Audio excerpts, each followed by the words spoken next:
नागपूरच्या प्रकरणावरून आता वातावरण आपल्याला पाहायला मिळत आहे। त्यातच आता बोलण्यासाठी आपल्यासोबत आमदार विकास ठाकरे सर आहेत। सर, नागपूर प्रकरण आता पुन्हा एकदा चर्चेत आलेलं आहे। अवैध पार्किंगचा मुद्दा वापस असा सगळ्यांसमोर आला आणि त्याच्यात वातावरण आपल्याला पाहायला मिळतं। मला असं वाटतं की दीक्षाभूमी या पवित्र स्थळावर ज्या पद्धतीनं अंडरग्राऊंड पार्किंगची निर्मिती केली आहे ते विचारलं कोणाला? स्मारक समिती आणि राज्य शासनाने अनेक अनुयायी तिथे दर्शनाला येतात। नागपूर शहरातील कोणाशी चर्चा केली काय?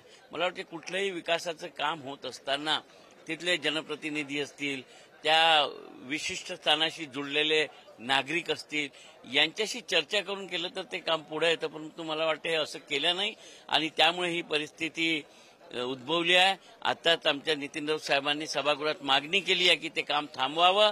जोपर्यंत शांती होत नाही राज्य शासनाने पुढाकार घेऊन सगळ्यांशी बोलावं आणि त्यानंतर काय तो निर्णय घ्यावा अशी आताच विधानसभेत मागणी केली। राऊत साहेब सुद्धा आपल्यासोबत आहे। सर, जाळपोळ बॅरिगेटिंग तोडलं गेलं, जाळपोळ सुरू झालेला आहे। या सगळ्या प्रकरणाचं गृह विभागाला काय याची पूर्वकल्पना नव्हती आणि लोक रस्त्यावर उतरलेले आहेत, कसं बघतात या घटनेत? एक लक्षात घ्या, कुठेही कोणत्याही ठिकाणी जेव्हा उद्रेक होतो तो अचानक होत नाही, त्याचा स्फोट अचानक होत नाही।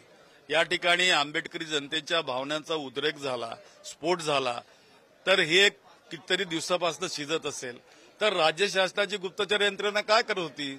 राज्य शासनाला याची कल्पना नव्हती का?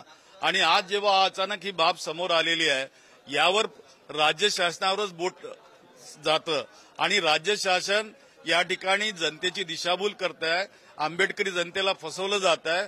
त्या ठिकाणी अंडरग्राऊंड पार्किंग ही कुणासाठी आणि कशासाठी केली जात आहे आणि त्यासंबंधी लोकांना विश्वासात का घेतलेलं नाहीये?